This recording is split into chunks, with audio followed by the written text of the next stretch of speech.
После того, как в 1941 году немецкая армия вторглась на территорию СССР, все народы, проживавшие в Советском Союзе, объединились с общей целью – дать отпор вероломно вторгшемуся врагу и отстоять защиту общей родины от войск вермахта. На призыв мобилизоваться в ряды Красной армии и пойти воевать против фашистов откликнулись практически все народы СССР, в числе которых были и ингуши. Как известно, представители малочисленного ингушского народа в годы Великой Отечественной войны проявили непоколебимый героизм и отвагу в борьбе с армией Третьего Рейха, достойно и бесстрашно воевали на всех фронтах войны, отстаивая защиту Советского Союза от гитлеровских войск. Но несмотря на это, весь ингушский народ был гнусным, подлым образом оболган и оклеветан советской властью и был депортирован в морозной степи Средней Азии, где скончалось от болезней, голода и холода около половины всего народа. Руководство СССР для осуществления дьявольских планов по депортации целых народов подобрало именно тот момент, когда враг уже был вытеснен за территорию СССР и в то время, когда мужское население находилось на фронтах войны.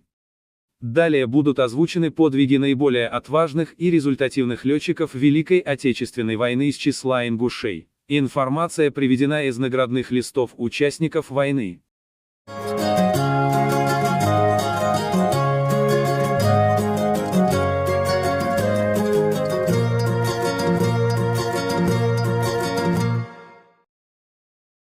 Ахмед Татарханович Мальсагов, летчик-бомбардировщик, участник Великой Отечественной войны. С отличием окончил Сталинградскую военно-авиационную школу и стал летчиком-бомбардировщиком. Война застала его в Ворошиловградской области, на Украине. Командовал звеном бомбардировщиков 5-го бомбардировочного авиационного полка. Ахмеда знали как бесстрашного воина, способного командира. С начала военных действий, с 22 июня 1941 года, выдающийся летчик Ахмед Мальсагов имел 52 боевых вылета, почти все они увенчались успехом. 22 июня 1941 года произвел бомбардировочный удар по нефтебазе Констанция, тем самым вызвав взрывы и пожары.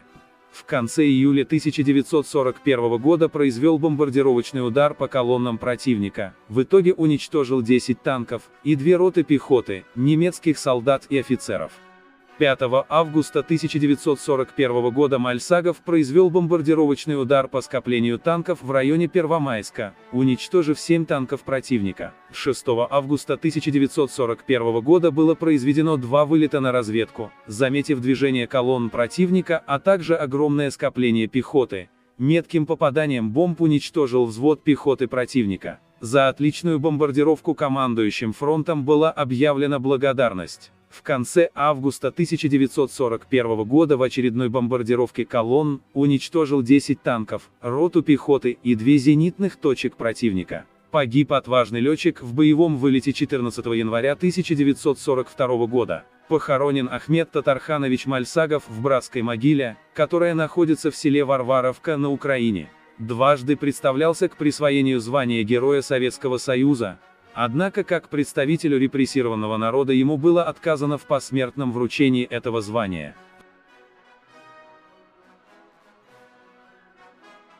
Ширвани Костоев.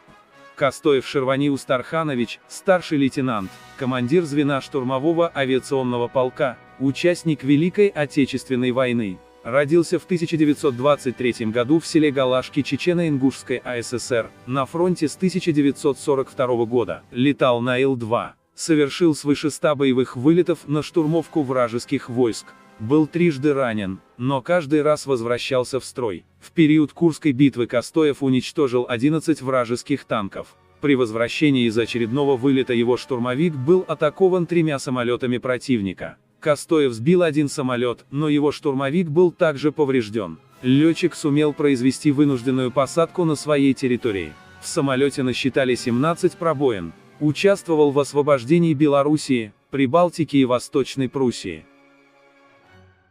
В апреле 1945 года, в районе Кёнигсберга, Ширвани потопил немецкий корабль, на борту которого находилось 125 солдат и офицеров противника. Там же одержал свою вторую воздушную победу. Затем его полк принимал участие в Берлинской наступательной операции. За несколько дней до капитуляции Германии Ширвани сбил 3-й вражеский самолет. был представлен к присвоению звания Героя Советского Союза, но в этом было отказано без объяснения причин.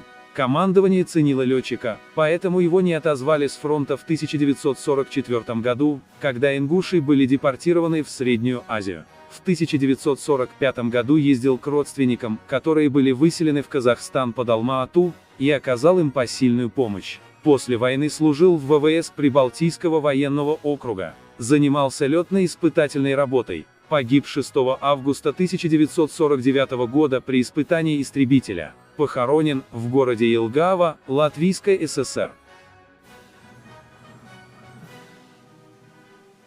Мурат Оздоев. Оздоев Мурат Ахметович, младший лейтенант, летчик Великой Отечественной войны. Родился 10 марта 1922 года в Назрани. Окончил Грозненский аэроклуб. В 1940 году начал службу в Красной армии. Воевал с самого начала Великой Отечественной войны на Западном, Сталинградском, Брянском и Прибалтийском фронтах. В сентябре 1941 года в воздушных боях на Орловском направлении записал на свой счет первый сбитый самолет противника. За период войны совершил 248 боевых вылетов и лично сбил 8 самолетов противника. 25 января 1944 года истребитель Оздоева был поврежден попаданием зенитного снаряда. Тогда он направил самолет на эшелоны врага, а сам в последний момент выбросился с парашютом. Получил тяжелые ранения и в бессознательном состоянии был пленен немцами. Находился в концлагерях в Восточной Пруссии и Чехословакии.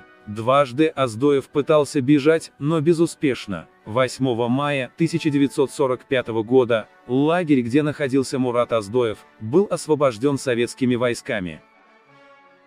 Видевшие огненный таран Оздоева товарищи доложили о его гибели. Похоронка на его имя уже была отправлена к его семье в Назрань. Но, к счастью, похоронка оказалась ошибочной. Был посмертно представлен к званию Героя Советского Союза, но из-за депортации ингушей награждение не состоялось. В январе 1946 году был уволен из вооруженных сил и депортирован к своей семье в Акмолинскую область Казахстана. Указом президента Российской Федерации в 1995 году за мужество и героизм в Великой Отечественной войне младшему лейтенанту авиации в отставке Оздоеву Мураду Ахмедовичу присвоено звание Героя Российской Федерации. Мурат Оздоев скончался 25 февраля 1999 года. Хасултан Арчиаков. Хасултан Керимович Арчиаков, летчик Великой Отечественной войны. С первых дней войны он был в рядах защитников Родины.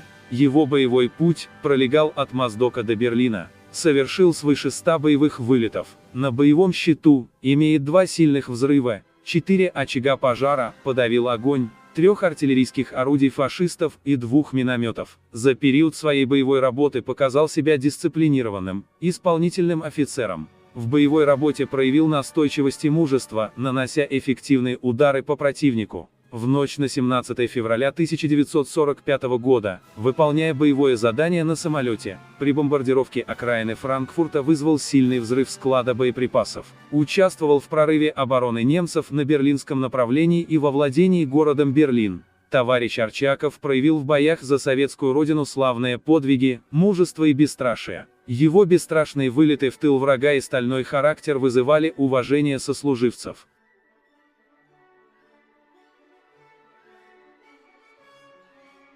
Рашид Ахриев. Ахриев Рашид Чахович, сын известного ингушского ученого и этнографа Чаха Ахриева. Является первым летчиком из народов Северного Кавказа. Рашид участвовал в Первой и Второй мировых войнах. С самого начала Великой Отечественной войны состоял в летном отряде особого назначения. Он бомбил вражеские укрепления, железнодорожные мосты, уничтожал эшелоны с войсками и военной техникой, выполнял полеты по маршруту Москва-Ленинград, доставляя в блокадный город боеприпасы и продовольствие. К сожалению, 20 января 1942 года его самолет был сбит немецкой артиллерией, отчего летчик, участник 2 мировых войн Рашид Ахриев скончался.